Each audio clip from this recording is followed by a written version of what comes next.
Le luxe constitue en effet un reflet éclairant de ce que sont l'individu et le marketing, le consumérisme et le plaisir, la modernité et le marché, l'éthique et l'inutilité. Deuxièmement, on va pas se taper les 30 glorieuses, on est sorti de l'après-guerre avec des produits de rationnement, puis des produits, la 4 chevaux, la Dauphine, etc., etc.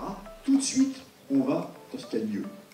C'est pour ça que tous vos collègues ont ouvert des restaurants à Séoul, à Pékin, à Shanghai, à Shenzhen, à Genève. Le luxe aujourd'hui est ouvert aux autres. La meilleure définition du luxe, c'est l'ordinaire des gens extraordinaires et l'extraordinaire des gens ordinaires. Évidemment, ce qui caractérise le luxe dans nos sociétés, c'est le lien que le luxe a avec les marques. Le luxe comme apanage d'une classe à qui on oblige de dépenser parce que sinon c'est de son rang. Et là on est rentré dans quelque chose. Et si je prends par exemple les rappeurs américains, les rappeurs black américains, ils boivent du NC, du cognac NC. C'est presque un code tribal, c'est plus un code de classe, c'est un code.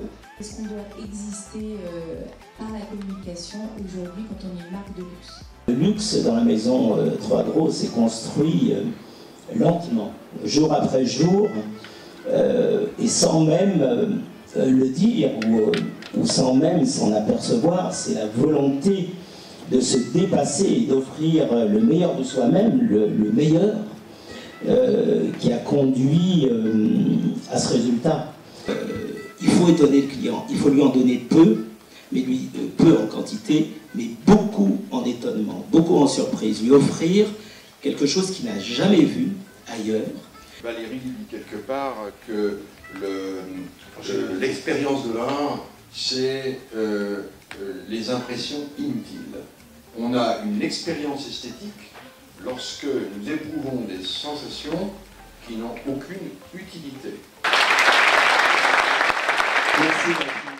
Et en venant ici, ce que je voulais vraiment, c'était avoir des outils et puis comprendre comment positionner une marque dans un univers de luxe, même si j'aime pas trop le mot luxe, mais plus d'excellence, comme il disait. Et là, vraiment, on a des réponses qui sont concrètes, que ce soit pour la France, pour l'international, pour des stratégies.